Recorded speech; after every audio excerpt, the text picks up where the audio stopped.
નમસ્કાર વિદ્યાર્થી મિત્રો, સ્વાગત છે તમારો વિષય વિજ્ઞાનમાં। તો ગયા પાઠમાં છે એ આપણે જોયેલું કે ભાઈ સંશ્લેષિત કોને કહેવાય અને પ્લાસ્ટિકના રેસાઓ છે વિશે જે આપણે માહિતી છે એ સામાન્ય મેળવેલી। અને બીજો મહત્ત્વનો સવાલ છે આપણે ભણેલા રેયોન વિશે છે માહિતી આપો, બરાબર। 3 ગુણનો સવાલ છે આપણે ભણેલા। તો એ વિષયક તમે છે એમાં પરીક્ષામાં પૂછાય તો લખી પણ શકાય, એમાંથી ખાલી જગ્યાઓ પણ આવી શકે, તો એ ધ્યાન રાખજો। ત્યારબાદ એક સવાલ ભણેલા 2 માર્કનો કે સંશ્લેષિત રેસાઓ એટલે શું, અથવા તો માનવ સર્જિત અથવા તો કૃત્રિમ રેસાઓ એટલે શું, એ માહિતી છે આપણે મેળવેલી કે જેમાં પોલિમર શબ્દ છે એ આપણે જોઈ લો કે પોલિમર શબ્દ છે એ કેવો શબ્દ હતો? ગ્રીક શબ્દ હતો। એ ગ્રીક શબ્દ છે એટલા માટે બંનેનો અર્થ કરીએ તો પોલી એટલે શું થાય? તો પોલી એટલે ઘણા બધા અને મર એટલે ભાગ અથવા તો એકમ। તો બંને છે એ સાથે મળી અને પોલિમર શબ્દ છે એ બન્યું।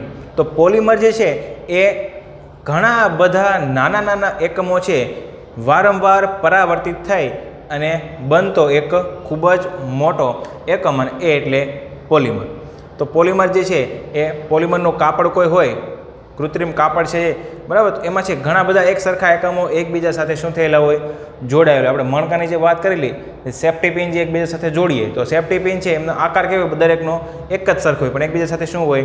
સાંકળ તરીકે જોડાયેલી હોય। તો પોલિમરમાં પણ એમ જ એક પણ નાનો એકમ છે એ એકબીજા સાથે વારંવાર છે એ જોડાય અને ખૂબ જ મોટો એકમ છે બનાવે ને જેને પોલિમર તરીકે આપણે ઓળખીએ છીએ। ખ્યાલ આવ્યો? એટલે હવે જે છે એવો જ બીજો સવાલ કૃત્રિમ રેસાઓ તરીકે ઓળખી શકાય એમને, અને એ છે એ નાયલોન। આગળ છે આપણે રેયોનની છે વાત કરેલી, અને હવે વાત કરવાની છે નાયલોન એટલે અથવા તો નાયલોન વિશે છે માહિતી આપો। નાયલોન પણ એક પ્રકારનું છે એ કૃત્રિમ રેસાઓ છે।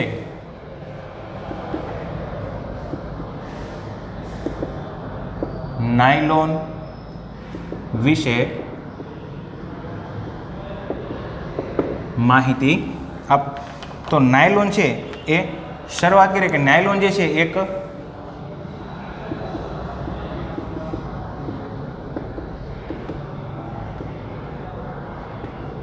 માનવ સર્જિત રેસાઓ છે।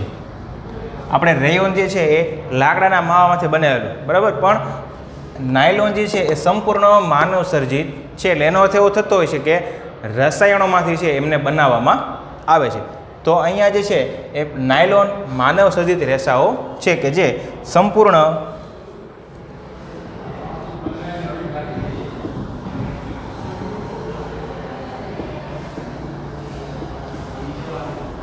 રસાયણમાંથી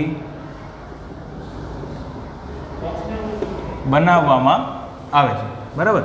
બીજું કે તેમાં છે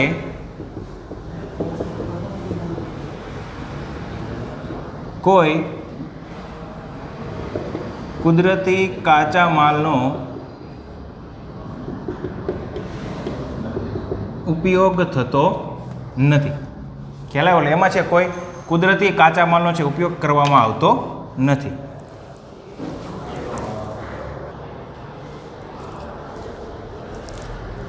બરાબર। હવે છે એ આગળ જોઈએ કે નાયલોન ની શોધ છે એ કયા વર્ષમાંથી? તો ઈસવીસન છે એ 1931માં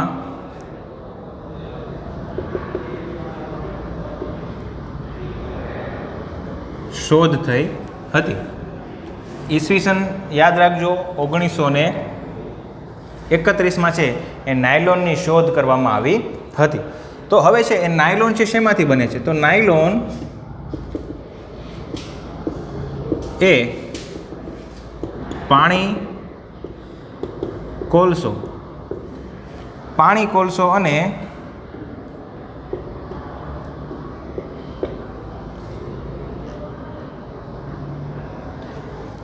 હવાથી બનાવવામાં આવેલું। તો એવું પૂછાય કે સૌપ્રથમ છે નાયલોન શેમાંથી બનાવેલું? તો નાયલોન એ પાણી, કોલસો અને હવાથી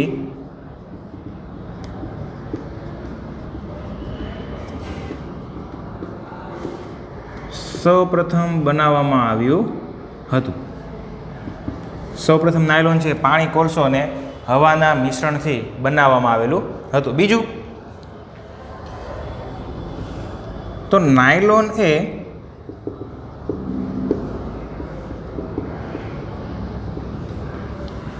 સૌપ્રથમ સંશ્લેષિત રેસાઓ છે. અહીંયા નાયલોન છે એમને પણ પોલિમર તરીકે જ ઓળખવામાં આવે, રેયોનને પણ પોલિમર તરીકે ઓળખવામાં આવે. બરાબર. પોલિમરના છે ઘણા બધા પ્રકારો છે. આગળ આપણે જોયું કે પોલિમરમાં છે એ ઘણા બધા પ્રકારો છે એ જોવા મળે. તો નાયલોન પણ એક પ્રકાર છે પોલિમરનો, રેયોન પણ એક પોલિમરનો જ પ્રકાર છે કે જેમાં એકદમ નાના નાના ઘણા બધા એકમો છે સાથે જોડાયેલા હોય છે. સેમ પ્લાસ્ટિક જે છે તો પ્લાસ્ટિકમાં પણ એમ જ કે પ્લાસ્ટિકમાં છે કોઈ એક એકમ છે એ વારંવાર છે પુનરાવર્તિત કરવામાં આવે. નાયલોન જે છે બરાબર, નાયલોનને પાણી, કોલસો અને હવાથી બનાવે છે. તો એમાં છે કોઈ એક એકમ આપણે એ ધાર લઈએ બરાબર, તો એવા એ એકમો છે એકબીજા સાથે ઘણા બધા જોડાયેલા હોય આ રીતે. ખ્યાલ આવ્યો? તો આને છે આપણે શું કહીએ છીએ? પોલિમર. તો પોલિમરમાં પાછું રેયોન પણ આવી જાય, નાયલોન પણ આવે. ખ્યાલ આવ્યો? એટલે આ રીતે છે એ દરેકને પોલિમર તરીકે જ ઓળખવામાં આવે છે.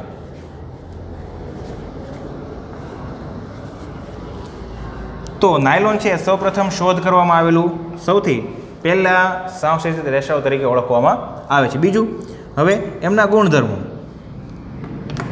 તો નાયલોનના ગુણધર્મો કેવા છે કે ભાઈ એ રેસા જે છે નાયલોનના એ કેવા છે?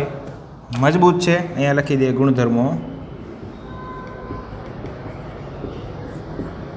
તો ગુણધર્મોમાં લખીએ પહેલું તો તમારે આખો પોઈન્ટ લખવાનો છે કે નાયલોનના રેસા છે એ પ્રમાણમાં કેવા હોવાના છે? એ મજબૂત,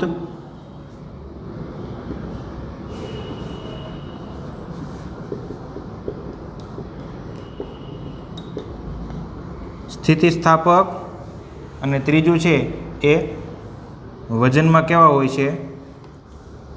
પ્રમાણમાં વજનમાં છે એ હળવા હોય છે. કેવા હોય છે? મજબૂત, સ્થિતિસ્થાપક અને હળવા હોય છે. બીજું 4 નંબર લખીએ તે કેવા હોય? 4 નંબરમાં એવું લખવાનું કે ચમકદાર તથા સરળતાથી ધોઈ શકાય.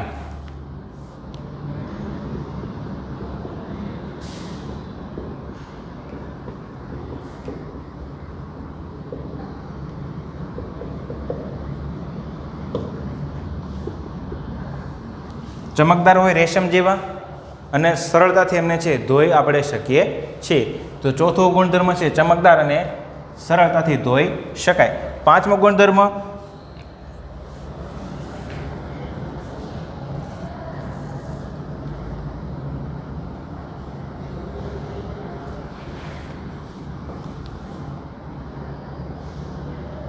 છેલ્લે એવું લખવાનું કે ભાઈ આથી છે એ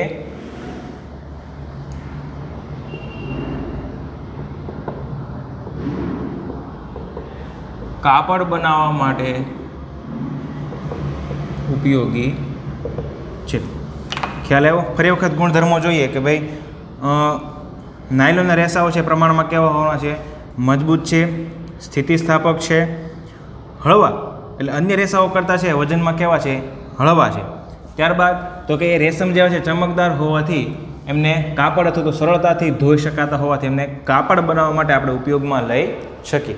એટલે આ જે છે એ એમના ગુણધર્મો છે. એ ગુણધર્મો તમને અલગથી છે એ 2 ગુણમાં પૂછાય શકે. ફરી વખત કહું છું, તમારે છે 2 ગુણમાં પૂછાય તો વ્યવસ્થિત પોઈન્ટ પાડીને લખવાનું છે કે નાયલોનના રેસાઓ છે પ્રમાણમાં મજબૂત છે, આ ઉપરાંત તે સ્થિતિસ્થાપકતાનો ગુણધર્મ ધરાવે છે, તે અન્ય રેસાઓ કરતાં પ્રમાણમાં કેવા છે? હળવા હોય છે.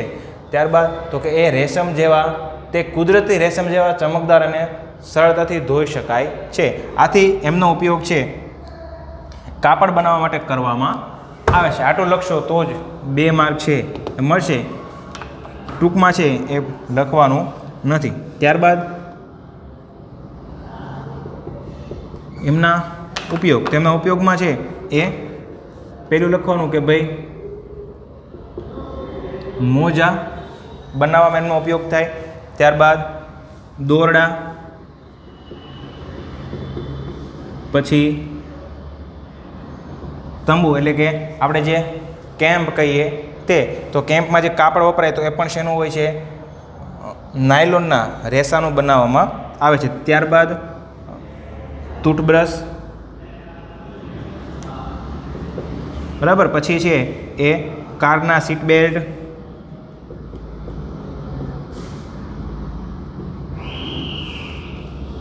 બીજું છે સ્લીપિંગ બેગ, પડદા વગેરે બનાવી શકાય. એટલે મોજા બનાવવા ઉપયોગ થાય, દોરડા, ત્યારબાદ તંબુ છે, ટૂથબ્રશ, કારના સીટ બેલ્ટ બનાવવામાં, સ્લીપિંગ બેગ બનાવવામાં, પડદા વગેરે બનાવવામાં છે ઉપયોગ થાય છે. આ ઉપરાંત પેરાશૂટ અને પર્વતારોહણના દોરડા બનાવવામાં પણ ઉપયોગી છે. ખ્યાલ આવ્યો? એટલે આટલી વસ્તુ છે લખી શકાય કે ભાઈ ઉપયોગમાં મોજા, દોરડા, તંબુ, ટૂથબ્રશ, કારના સીટ બેલ્ટ, સ્લીપિંગ બેગ, પડદા વગેરે. આ ઉપરાંત પેરાશૂટ અને પર્વતારોહણના દોરડા બનાવવામાં પણ આપણે એનો છે સરળતાથી ઉપયોગ કરી શકીએ. શું કામ? મજબૂત અને સ્થિતિસ્થાપક તેમજ હળવા છે એટલા માટે. ખ્યાલ આવ્યો? એટલે આટલી વસ્તુ છે એ નાયલોનના રેસાઓમાં લખી શકાય. કે શરૂઆત કરીએ કે પેલું નાયલોન એ માનવ સર્જિત રેસાઓ છે કે જે રસાયણમાંથી બનાવવામાં આવે છે. એમાં કોઈ કુદરતી કાચા માલનો ઉપયોગ થતો નથી. લાકડું કે આ તે કોઈ વસ્તુ એમાં ઉપયોગ કરવામાં આવતી નથી. નાયલોન ઈસવીસન 1931માં શોધ છે થઈ હતી. ત્યારબાદ તો કે નાયલોન એ પહેલાં શેમાંથી બનાવવામાં આવતું? પાણી, કોલસો અને હવાથી સૌપ્રથમ છે બનાવવામાં આવેલું હતું. તો નાયલોન જે છે એ સૌથી પહેલું સંશ્લેષિત રેસાઓ તરીકે ઓળખવામાં આવે છે.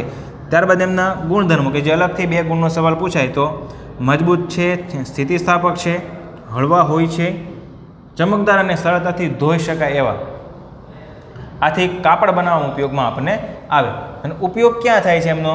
મોજા, દોરડા, તંબુનું જે કાપડ છે, ટૂથબ્રશ, કારના સીટ બેગ, સ્લીપિંગ બેગ વગેરે બનાવવામાં ઉપયોગ થાય. ને આ ઉપરાંત વધારેમાં છે પેરાશૂટ અને પર્વતારોહણના દોરડા બનાવવામાં પણ એ ઉપયોગી થાય છે.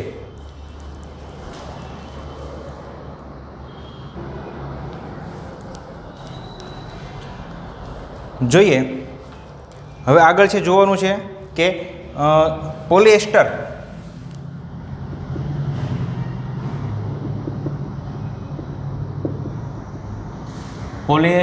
અને એક્રેલિક બધા છે એ એક પ્રકારના પોલિમર જ છે. ધ્યાન રાખજો, બધા સંશ્લેષિત રેસાઓને પોલિમર તરીકે ઓળખવામાં આવે છે. અહીંયા છે એ પોલિમર એક શરૂઆત કરવાની કે ભાઈ પોલિમર છે ને એ એક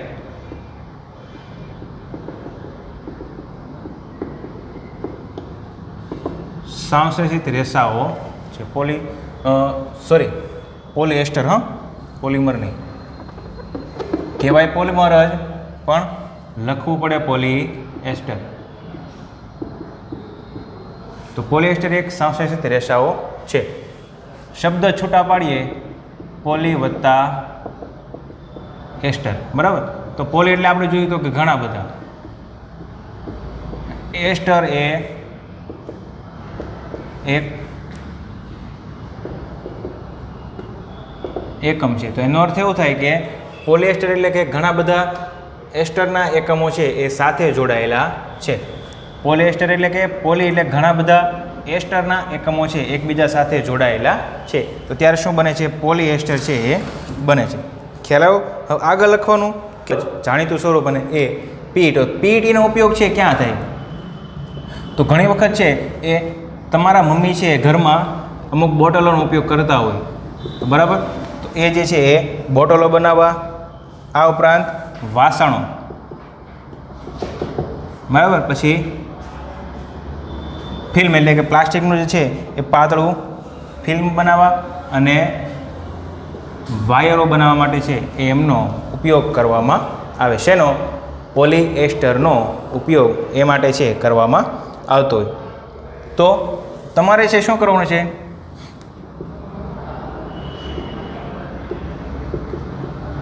પોલિએસ્ટરની બનેલી વસ્તુઓનું છે લિસ્ટ બનાવવાનું છે.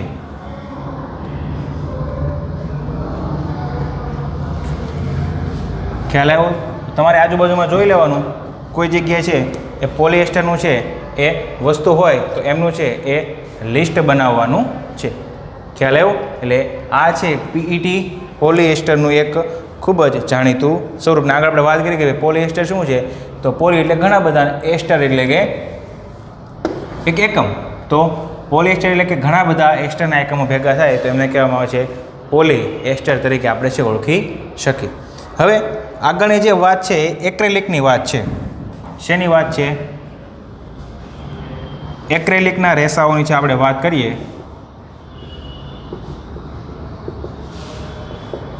એક્રેલિક પણ એક પ્રકારનું શું છે? પોલિએસ્ટર. અહીંયા છે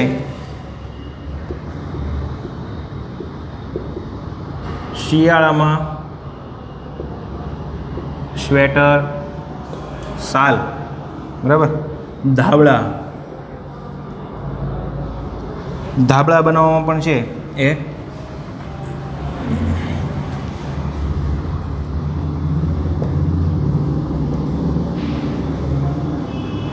એક્રેલિક ઉપયોગી છે. ખ્યાલ આવ્યો? તો ધાબળા બનાવવા માટે પણ એક્રેલિકનો છે એ ઉપયોગ કરવામાં આવે છે. તો આગળ લખવું હોય તો કે એ કુદરતી રેસાઓ જેવા જ દેખાય છે.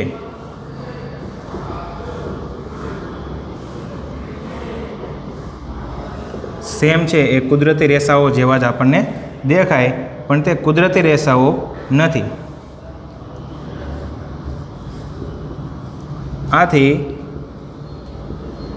આ પ્રકારના રેસાઓને એક્રેલિક તરીકે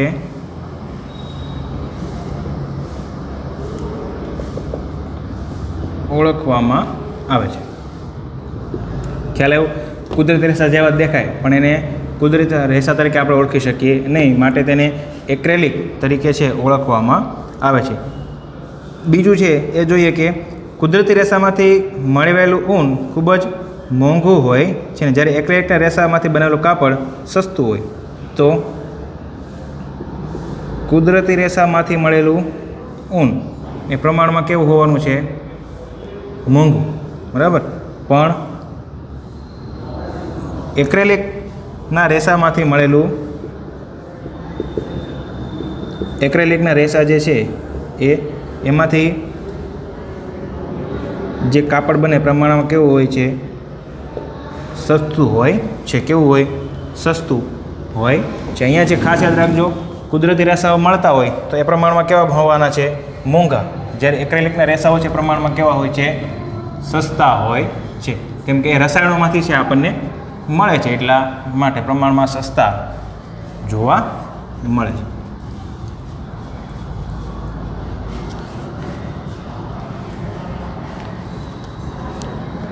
હજુ છે એ થોડુંક લખીએ આગળ કે વિવિધ રંગોમાં છે એ મળે. એક્રેલિક એ વિવિધ રંગોમાં ઉપલબ્ધ છે. એટલે અલગ અલગ રંગોમાં છે આપણે એક્રેલિકના રેસાઓ છે એ મેળવી શકીએ. ત્યારબાદ તો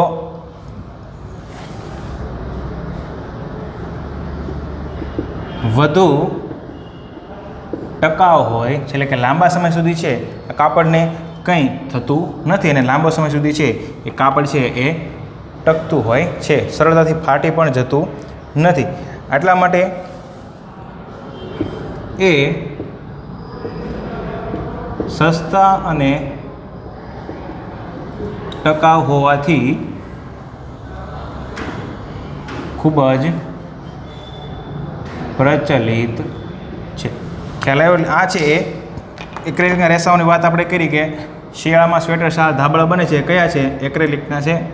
પ્રમાણમાં કેવા હોય? કુદરતી જેવા દેખાય, પણ એમને આપણે કુદરતી કહી શકીએ નહીં, માટે આપણે શું કહીએ છીએ? એક્રેલિક તરીકે ઓળખીએ છીએ. હવે કુદરતી રેસામાંથી મળતું ઊન છે ને પ્રમાણમાં કેવું હોય? મોંઘું. પણ એક્રેલિકના રેસા છે એ પ્રમાણમાં કેવા હોય છે? સસ્તા હોય છે. બીજું તો કે એક્રેલિક છે વિવિધ રંગોમાં આપણે મેળવી શકીએ અને વધુ કેવા હોય? ટકાઉ હોય.